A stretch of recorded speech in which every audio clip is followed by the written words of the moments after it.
askartan ayuu la socdaa waxa una u socdaa si caadi ah laakiin ayagu waxa ay leeyihiin saldhigga nageeya haddii aad muuqaalka daawato oo aad dhegta si fiican ugu sii dhigato waxaad arki doontaa nimanka askarta ah oo kaamirada ka dambeeya oo Basadiir xabsiga u sii wada Basadiir asagu waxa mu oga oo luqadda ma fahmayo balse Farxaan Diraac wiilkan yiraahdo ay u turjuma muuqaalada uu soo galiyo bartiisa YouTube-ka ah isla markaana u turjuma ayaa wada isla markaana xabsiga ayaa loo wadaa askar caadi ah ayaa la socota halka kuwii dharka booliiska ku labisnay ay kaamirada ka dambeeyaan waxa ayna leeyihiin saldhigga nageeya halkaasi iyo saldhigga ayaana loo sii taxaabaya oo halkaasi iyo saldhigga ayaa loo wadaa talow maxaa saldhigga loo geeyay Basadiir dadka qaar ayaa sheegaya in xabsi lagu dhamay rabo halka dadka qaar ay sheegayaan tastigarayn la soo tastigaraynayo isla markaana qofka tabinka ka ah magaalada keenana la ogaan rabo oo kaliya in xabsiga loo geynayo haddaba muuqaalka laga soo duubay Basadiir oo xabsiga loo sii wado iyo sababta Basadiir xabsiga loo geynayo ayaan kugula wadaagi doonaa halkan balse fadlan intii aanan u gudagelin subscribe saar channelkan Qarsooni Media sidoo kalena gambaleelka u furo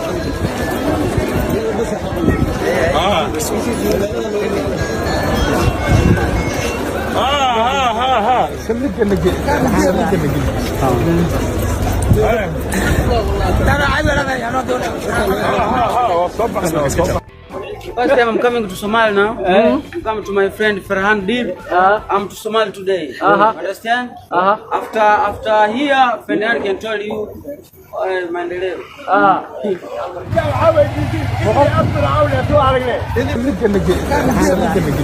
kani waa Basadiir oo dhammaantiin waad garanaysaan muuqaalada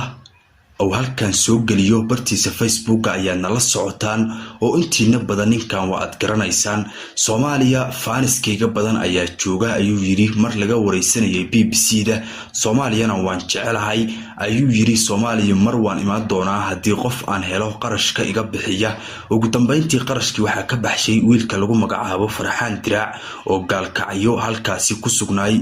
laakiin Muqdisho yimid ayaa qarashka ka baxshay oo yiri Muqdisho ka soo deg halkaasi ayuuna Basadiir yimid Your friend? Okay. Oh, brother. Okay, good. فرحان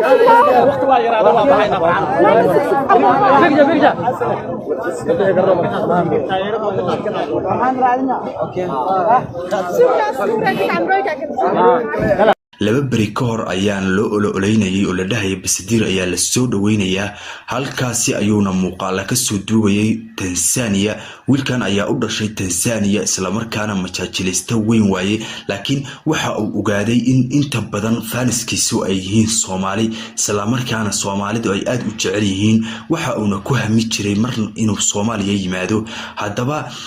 markii ugu dambeeyay ayuu go'aansaday inuu Soomaaliya yimaado qarashkiina waxa ka dhiibay wiilkan Farxaan Diraac ah isla markaana halkaasi ayuu yimid kadibna waxa halkaasi ku soo dhaweeyay Farxaan Diraac laba bari ka hor ayuuna Tansaaniya isagoo oo jooga dhahayay aniga iyo saaxiibaday labadii naagood uu burburnay oo la socday halkaasi ayaanu imaan doonaa ay dhahayeen balse Basadiir ayaa yiri marka hore aniga ayaa tagaya kadibna waa iga daba imaanaysaan haddaba Basadiir ayaa markii uu garoonka ka soo degay sida caadada ah ama sharciga ah qofka hadii uu san wadanka u dhalanin waa in la ogaadaa isla markaana qofka la tastigareeyo oo laga qaada qofka dabinka ka aan la ogaado haddaba ugu dambeyntii waxa halkaasi ku soo dhaweeyay Farxaan Diraac garoonka ayuuna keenay kadibna halkaasi ayuu ka bilaabay oo wuxuu yiri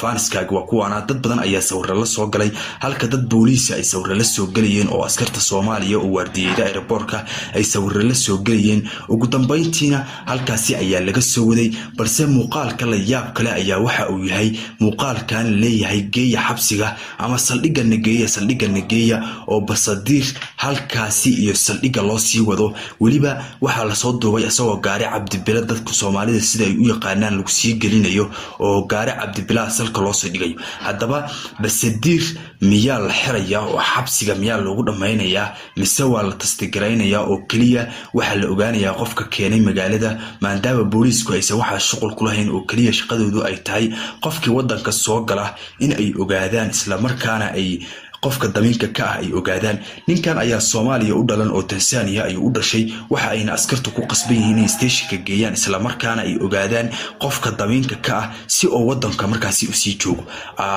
hadaba Farxaan Diraac ayaa keenay wiilkan isla markaana ka keenay Tansaaniya hadaba dadka inta badan Basadir waa ay taageersan yihiin oo Soomaalidii ayaa airportka ku sugaysay ayaga oo airportkii soo buuxiyay isla markaana qaarkood ay dhididka ka tiriyeen oo tiishash iyo wax la soo kala qaatay isla markaana kaliya Basadir inay arkaan ay airportka u imaahayeen gabdho wada qurxoon iyo wiilal soo wada labistay halkaasna ay u yimaadeen oo airportka ay soo buuxiyeen kaliya dantooda waxa uu ahaa in ay Basadir halkaasi kula kulmaan si ay sawir ula galaan hadaba inta badan dhalinyarada sawirro ay la galeen Basadir oo halkaasi ayaa lagu soo dhaweeyay halkaasi ayayna dhalinyaradu ku soo dhaweeyeen hadaba ugu dambeyntii Basadir waxaanu leenahay Ilaahay u fududeeyo oo muuqaalkan iyo muuqaalada ka dambeeya ayaad ku ogaa doontaan meeshii Basadir la geeyay iyo sidoo kale Basadir wixii la soo yiri oo askartaasi ay stationka sababti u geeyeen balse ku xirnaa channelkan Qarsooni Media oo subscribe saaro sidoo kalena gambalelka u furo mahadsanid